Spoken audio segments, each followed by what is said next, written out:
안녕하세요. 주식밸런스입니다. 주님들과 제용솔루텍에 대해서 좀 구체적으로 살펴보는 시간을 갖도록 할 텐데, 이제 오늘자 제용솔루텍의 주가가 좀 급락을 하고 있는 상황입니다. 그래서 주주분들의 고민이 많으실 거예요. 안 그래도 이제 로봇주들도 동시다발적인 급락이 좀 이루어지고 있어서 현재 시장에서는 이제 뭐 로봇 끝물 아니냐라는 시선도 있는데, 일단 오늘 영상에서는 제용솔루텍 과연 추가 상승 갱신의 여지가 있는지, 아니면은 정말 내가 비중을 축소를 해야 되는지, 요 방향성에 대해서 주주분들과 좀 구체적으로 살펴보는 시간을 갖도록 할 텐데, 결론만 좀 미리 말씀을 드려보자면은, 지금 주주분들이 하셔야 될 것은 투심을 지키셔야 돼요. 왜?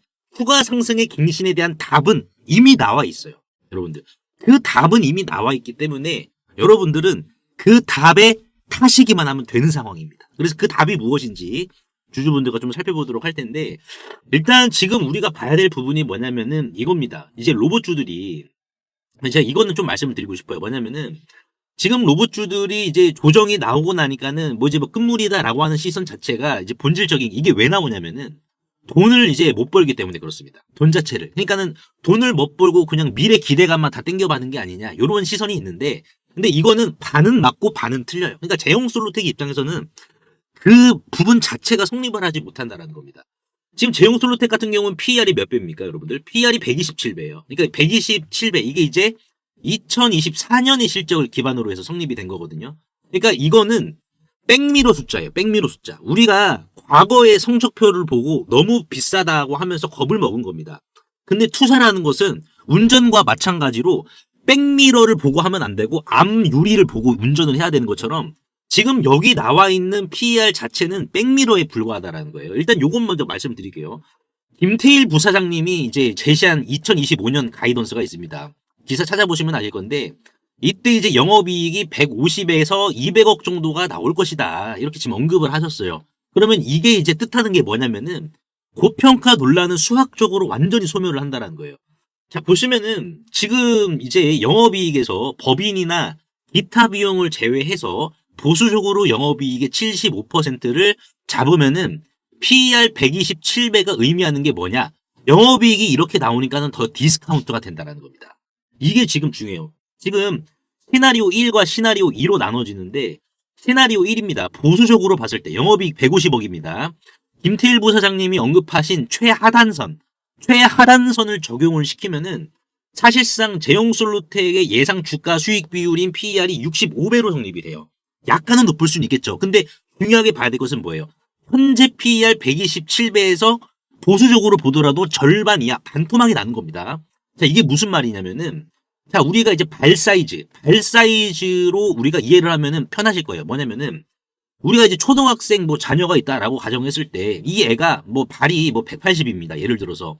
발이 180인데, 지금 이제 뭐 260짜리 사이즈의 운동화를 갖다 신겨주면은 이거 너무 크잖아요, 여러분들. 그러니까 너무 큽니다. 근데 지금 제용솔루텍이 PER이 260이라고 보시면 돼요. 예를 들어서 PER이 260이고 발 사이즈는 180 아니냐라고 했는데, 이거는 2년 전에. 그러니까 지금 제용솔루텍 같은 경우는 영업이익이 이렇게 나왔다라는 것은 지금 시장에서 2년 전에 발 사이즈를 보고 있는 것 같은데, 지금은 뭐다 여러분들? 발이 얘가 이제 커가지고 260 사이즈로 발 크기가 맞춰졌다라는 거예요. 지금 이게 중요합니다. 발이 커진다라는 것은 영업이익이 성장을 한다라는 것이고, 신발 사이즈는 기존의 PER을 의미를 합니다.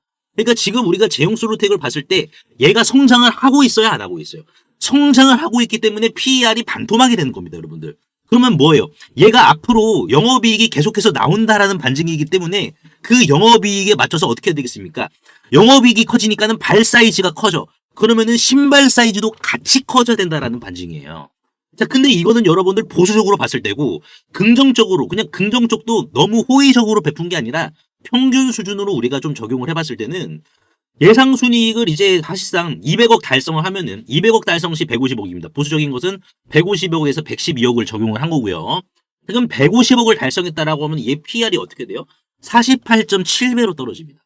그러니까 주가가 4분기 실적만 발표해주면은 정상화가 된다라는 반증이고, 정상화가 된다라는 것은 정해진 하방이 존재한다라는 반증이에요. 정해진 하방이 지금 존재한다. 정해졌다. 정해졌다라는 것은 뭡니까? 정해졌다라는 것은 조정이 안 나오는 주식은 없습니다, 여러분들. 조정이 나와야 좋은 거예요. 조정이 나와야지 내가 평단을 낮추고, 조정이 나와야지 직전 고점을 때릴 수가 있는 상승이 연출이 되는 겁니다. 그러니까 지금 제용솔루텍은 PER 자체가 48에서 65배 수준으로 급격히 압축이 되는 거예요. 컴프레션이 되는 겁니다. 그러면은 이게 의미하는 게 또 뭐냐? 뭘 의미하냐? 50에서 62% 정도의 이제 밸류에이션 부담이 사라지는 거예요. 더 올라갈 수 있는 여력이 만들어진다는 겁니다. 그 구멍이 4분기 실적 발표를 통해서 지금 나오는 거예요. 그러면 기업의 주가 상승 체력은 얼마나 나오냐? 2배에서 2.6배까지 더 성장한다라는 것을 의미를 합니다. 그러니까 지금 고성장 기업에서 PER이 낮아지는 구간은 고평가 논란이 해소가 되면서 주가가 실적을 타면서 우상향을 하는 골든크로스의 초입 구간을 지금 의미하는 거예요. 약간 여러분들이 내가 PER을 잘 모르겠다라고 하시는 주주분들도 계실 텐데 PER이 낮으면 낮을수록 더 좋다. 이렇게 생각하시면 돼요. PER이 낮아지면은 더 오를 수 있구나. 더 오를 수 있다라는 것은 조정이 나오더라도 이 조정은 뭐다 여러분들? 저점을 올려주는 조정을 만들어주겠구나. 안정적인 조정을 보여주겠구나. 이렇게 이해를 하시면 될 것 같아요. 자, 근데 여기에서 이제 우리가 정말 중요하게 봐야 될 부분이 뭐냐면은 지금 제가 이제 서두에도 말씀을 드린 게 뭐였습니까? 서두에도 말씀을 드린 게 답은 정해져 있다라고 제가 말씀드렸죠. 답. 이 답이라는 게 뭐 이런 차트에서 나오는 게 아닙니다. 여러분들. 그 답이 뭐냐면은 공시에서 나와 있다는 거예요. 이제 1월 2일이었습니다. 1월 2일 날 제용솔루텍의 이 공시를 보시면 아시겠지만은 어떤 공시가 나왔었죠? 여러분들? 바로 JP모건입니다. JP모건이 굳이 이제 회계법인까지 써가면서 제용솔루텍의 주식을 우리가 요 정도 갖고 있어요 라고 신고를 한 거예요. 자, JP모건 입장에서는 굳이 다른 종목도 매수매도 많이 하는데 굳이 여러분들 제용솔루텍에 대해서 이렇게 신고할 필요가 있겠습니까? 회계법인이라는 돈을 써가면서 그런 JP모건이 1월 2일자로 신고를 했지만 중요하게 봐야 될 게 뭐예요, 여러분들? 여러분들의 투심이 꺾이지 말아야 될 중요한 이유가 뭡니까? 안 나갔잖아. 그러니까 지금 JP모건이 1월 2일 날에 투자를 하고 나서 얘네들이 이 지분을 팔았다. 정말 뭐 단타 틱틱이해서 팔았다라고 하면은 어떻게 됩니까? JP모건이 과거에 지분 투자했었던 종목 바로 프로티나도 JP모건이 뭐 요때 팔았으니까는 한 번 상승 나오고 어떻게 됐어요? 조정 나왔잖아. 이런 식으로. 근데 지금 제용솔루텍 같은 경우에는 뭐예요? JP모건이 안 팔았어요. JP모건이 1월 2일 날이 들어왔잖아요, 여러분들. 1월 2일 날이 언제입니까? 요때거든요. 요때 종가가 얼마입니까? 4,970원이에요. 그러면 주가가 조정이 나와. 조정이 나오면은 종가가 4,970원이니까 어떻게 되겠습니까? 정해진 조정이 성립이 된다는 것이고 JP모건도 왜 들어왔겠습니까? 투자 목적으로 들어와요. 그러면 제용솔루텍의 주가가 고개 숙이기만을 수소방관할 수는 없는 상황이다라는 거예요. 그렇다는 것은 뭡니까? JP모건 입장에서는 회심의 반격이 준비가 되고 있는 상황이다. 이게 지금 남아있는 상황이다. 그렇다는 것은 뭡니까? JP모건은 요거 먹으려고 요때 요거 먹으려고 들어오는 게 아니라 더 큰 그림을 보고 들어왔다는 거예요. 포인트 자체가. 그러면 주주분들이 하셔야 될 건 뭐예요? 주주분들이 하셔야 될 것은 이 가격 5,000원이 되겠죠. 이때 이제 4,970원이 종가였으니까는 5,000원을 기준으로 이거를 깬다 할지라도 내가 여기에서 넉넉하게 받아줄 수 있는 총알 이 탄환만 있으면 돼요. 탄만 있으면 됩니다. 여러분들이 하셔야 될 것은 지금 우리가 봐야 될 부분은 JP모건이 여기에서 만약에 5,000원 깼다라고 해서 이탈하고 나갈 수도 있겠죠. 여러분들 나갈 수도 있는데 JP모건이 뭐 어디 동네 구멍가게도 아니고 뭐 초등학생들도 아니고 고작 여기서 이거 먹으려고 들어왔겠냐고요. 그만큼 제용솔루텍이 큰 그림을 JP모건이 생각한 그 이상 초과시키는 큰 그림을 지금 보여주고 있다는 반증이기도 합니다. 우리가 지금 해석을 이렇게 해야 돼요. JP모건이 여기에서 만약에 나갔잖아요, 여러분들. 잘 보세요. 잘 보시면 여기에서 만약에 나갔으면은 저도 여러분들께 솔직한 말씀으로 이거 좀 지분을 우리가 그래도 좀 비중을 축소해야 될 필요는 있겠다. 저 이렇게 말씀을 드릴 텐데 안 나갔잖아. 얘네들이 매수만 하는 거에 대해서 신고를 해야 되냐? 아니잖아요. 여러분들. 매도도 똑같이 우리가 매도했습니다라고 신고를 해야 돼요. 그냥 팔고 입쓱 닦는 게 아니라는 말입니다, 여러분들. 그렇다라는 것은 뭡니까? JP모건의 속내가 아직 진행 중에 있는 과정이 있구나. 과정에 있고 JP모건이 굳이 회계법인까지 수반시켜가지고 여러분들 지금 이렇게 공시를 때린 이유는 얘네들도 놀랄 만한 큰 그림이 있기 때문에 사실상 보다 들어온 것이다. 근데 그 큰 그림은 무엇인지 나올 때까지는 우리는 몰라요. 근데 분명하게 봐야 될 것은 뭡니까? 일단은 우리도 JP모건 등에다가 빨대를 꽂아야죠, 여러분들. 안 그렇습니까? 지금 여기에서 주가가 밀리면은 누가 더 손해가 클까요? JP모건의 손해가 더 큽니다. 그러면 여기에서 JP모건이 그냥 눈 뜨고 손가락만 빨까요? 아니죠. 어떻게 해서는 밀리지 않게 추가적인 지분을 더 늘릴 수 있거나 이러한 이 방법을 강구하겠죠. JP모건 입장에서는. 지금 여러분들이 하셔야 될 것은 JP모건이 지금 100기사로 아직 남아있는 상황이기 때문에 JP모건 등에 타서 안정적으로 대응을 하셔야 되는 그런 구간이고 팔고 나가질 않았기 때문에 이변 자체가 없는 구간이다. 라고 이렇게 좀 강조의 말씀을 드려보도록 하겠습니다. 그래서 일단 제가 이제 운영하고 있는 소통방이 있습니다. 이 소통방에서 일단 제가 가격적인 대응을 좀 여러분들께 같이 좀 안내를 해드리도록 할 거예요. 왜냐면은 지금 주가가 5,000원을 깨고 이제 4,970원 뭐 이렇게 내려간다라고 가정을 해봅시다. 그러면은 주주분들 입장에서는 정말 답답하실 겁니다. 하지만 주식이라는 게 우리가 기회가 어디에서 나오냐? 항상 조정에서 기회가 나와요. 항상 조정에서. 그래서 제가 이제 운영하고 있는 이 소통방에서는 이렇게 조정 구간에서 이런 식으로 좀 잡아드리고 있는데, 자, 보시면 11월 26일입니다. 뭐 11월 26일 날 한미반도체 주가가 상승이 나오고 똑같이 제형솔루텍처럼 상승이 나오고 조정이 나올 때 저는 주가가 조정을 주는 과정에서 대응을 하는 게 아니라 주가가 이 떨어질 때, 땅바닥에 떨어질 때를 포착해서 이런 식으로 제가 매수 타점을 잡아드리고 있습니다. 이런 식으로. 그래서 제가 호가창까지 다 이렇게 찍어서 보여드렸는데, 한미반도체를 언제 잡았냐? 12만원부터. 12만원부터 밀리면은 이렇게 대응하자라고 제가 잡아드렸어요. 왜? 공이 땅바닥에 떨어졌으니까는 뭐예요? 땅바닥에 착지를 했으니까는 관성에 의해서 튕겨 올라야죠. 그래서 이렇게 매수가 남겨드렸고, 3차 매수 체결돼서 한미반도체는 여러분들 어떻게 됐어요? 한미반도체는 자, 이 구간에서, 요 구간에서 11월 26일 날 대응해드린 거고, 땅바닥 구간을 잘 잡았기 때문에 직전 고점을 돌파하는 상승이 수반이 되죠. 이런 식으로. 그러니까 지금 주주분들이 하셔야 될 게 JP모건만 이렇게 믿는 그런 것도 중요합니다. JP모건을 우리가 집중적으로 포인트로 보는 것도 중요하지만은 우리 나름대로의 전략도 필요하다라는 거예요. 근데 이 전략은 뭐예요, 여러분들? 가격적인 전략입니다.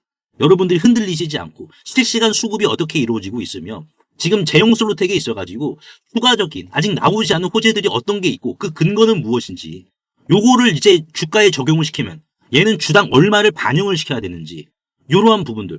지금 구간은 여러분들이 장사꾼처럼 생각하셔야 돼요. 내가 이 자리에서 매수를 하게 돼서 끌고 간다라고 하면은 오히려 내가 먹을 게 더 많은 자리인가 아니면 내가 손해보는 장사를 하는 자리인가. 이 부분을 제가 추가적인 정보들과 함께 소통방을 통해서 잡아드리도록 하겠습니다. 그래서 무료니까는 입장하셔가지고 제용솔루텍 싹 다 제가 브리핑 해드릴 겁니다. 실시간으로. 주말에도 제가 브리핑 해드릴 테니까는 입장하셔서 제용솔루텍 주주분들 좀 계시니까는 같이 안정을 좀 취하시길 바라겠습니다. 여러분, 그냥 이게 하나의 전고점을 하나 더 만들기 위한 과정일 뿐이고 통과 의례고 성장통일 뿐이다. 이렇게 보세요. 그래서 상단에 보이시는 제 개인 번호로 재영이라고 간단하게 문자 한 통만 남겨주시면 제가 한 분 한 분 초대를 해드리도록 하겠습니다. 그래서 오늘 제가 제형솔루텍에 대해서 좀 분석을 도와드렸는데 주주분들 도움이 되시다면 구독과 좋아요 한 번씩만 눌러주시면 대단히 감사하겠고, 그리고 이제 제가 여러분들께 상반기 좀 보셔야 될 이러한 주식들, 우리가 어떤 주식 봐야 되는지 요거 한번 말씀을 드려볼 테니까요. 요 주식도 꼭 챙겨가시길 바라겠습니다. 10월 30일이었습니다. 제가 이제 우리기술의 매수 문자 처음 드렸을 때 기억을 하십니까? 자, 10월 30일 날, 자, 이렇게 제가 문자로 우리기술, 요런 식으로 가격대를 좀 남겨드렸었거든요.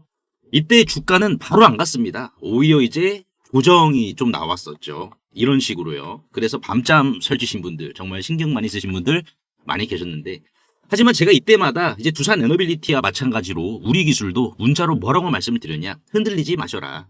꽉 쥐고 계시고, 이 주식은 되는 주식이다라고 제가 말씀을 드렸죠. 제가 미쳤다고 떨어지는 이 칼날을 계속해서 잡으라고 했겠습니까? 저는 차트 쪼가리가 아니라 우리기술이라는 회사의 심장을 받기 때문입니다. 첫째, 우리기술이라는 기업의 기술은 원전의 뇌와 신경이었습니다. 이 회사의 MMIS 기술이 없으면 원자로는 통제 불가입니다. 둘째, 기술 검증입니다. 깐깐한 산업자원부에서 왜 4년 연속 돈을 우리기술에게 줬겠습니까? 국가가 품질 보증 수표를 끊어준 거예요. 망할 수가 없는 구조죠. 셋째, 독점적 지위입니다. 바늘 가는데 실가듯 한수원과 두산에너빌리티가 수주를 따면 우리기술이라는 기업의 매출은 자동으로 꽂힙니다. 경쟁자가 없습니다. 마지막으로 시대의 운명이죠. AI 데이터 센터는 전기 먹는 하마죠. 태양광으로 됩니까? 24시간 돌아가는 건 SMR 뿐이고 그 핵심은 바로 여기입니다. 그래서 10월 30일 문자로 남겨드렸던 우리 기술 정확히 3개월 뒤 1월 어떻게 됐습니까? 9,980원. 보셨습니까? 이게 바로 기다림의 값어치입니다. 단타 쳐서 3% 그리고 5% 먹고 나오는 것은 좋은 투자일 수는 있어요. 하지만 노동입니다. 호가창을 실시간으로 신경을 써야 되고 내가 손절이라도 빨리 못하면은 더욱더 골치 아파집니다. 하지만 이렇게 확실한 재료를 심어두고 비바람을 견뎌서 가장 무르익었을 때 걷어들이는 것. 이 정도로 지독하게 분석하고 끝까지 책임지는 것. 그게 바로 문자로 제가 공유해드리고 있는 3개월 수학 프로젝트입니다. 우리 기술은 끝났습니다. 박수 칠 때 떠나보냈습니다. 중요한 건 지금부터입니다. 제가 3개월 동안 샅샅이 뒤져서 찾아낸 다음 타자 있습니다. 공교롭게도 이제 PBR 0.2 수준의 유통주식 C가 말라버린 주식입니다. 다만 이 주식도 마찬가지로 로봇이지만 역설적이게도 똑같은 로봇은 아닌 주식입니다. 퓨리오사 AI는 해당 기업과 한국판 팔란티어라는 탑을 쌓기 위한 거침없는 행보를 보여주었는데요. 이 해당 기업은 전파 수집과 교란, 그리고 전쟁용 휴머노이드의 공동 개발을 이미 방위사업청과 국방부로부터 독점지휘까지 지금 부여를 받은 상황이고, 그리고 불과 몇 달 전 손 마사요시죠. 손정희 회장이 최대 주주에 있는 일본 소프트뱅크와 로보틱스 합작법인을 설립을 하여 본격적으로 전쟁용 휴머노이드 참전을 시작으로 군함 분야까지 손정희 회장과의 영토 확장에 대한 도원 결의까지 맺은 기업입니다. 그래서 현재 이 해당 기업의 전쟁용 휴머노이드 개발 상황을 좀 보여드리자면, 소프트뱅크와 협업 이후 일본에서 거대 로봇 프로토타입을 양산시킨 상황이며, 기관총이죠. 머신건까지 장착을 한 이후 유도탄 능력까지 최종 검증을 마친 상황이고, 이를 토대로 조종사가 직접 안에 들어가 컨트롤을 하는 모습까지 보여주고 있는 상황입니다. 최근 실제로 세간에 이 거대 휴머노이드가 공개가 되어 주목을 받기도 했었는데요. 현재는 다시 재정비를 마치고 최종 양산 전 단계인 파일럿 테스트를 거치고 있어 이제는 시장이 알아주기만을 기다리고 있는 상황입니다. 실제로 차트를 보시면 비바람 구간을 다 견디고 이제 막 무르익는 지점을 향해 쏘고 있는데요. 손정희 회장의 선구안을 잉태시키고 있기에 더 큰 승전보를 향해 달려가고 있습니다. 주가는 주당 6,680원, 시가총액은 1,300억 원에 마진율 또한 소프트뱅크를 통해서 담보가 되고 있기 때문에 2024년을 기준으로 봤을 때 마진율은 35.87%, 그리고 분기 실적으로 봤을 때 25년 3분기 실적의 마진율은 무려 64.91%에 육박합니다. 또한 여기에 방산 로보틱스 매출까지 이제 더해진다라고 하면은 로봇은 일반적으로 2배 정도 더 마진율이 높다 보니 이 주식은 황금알을 낳는 거위에 식권까지 들게 되는 셈입니다.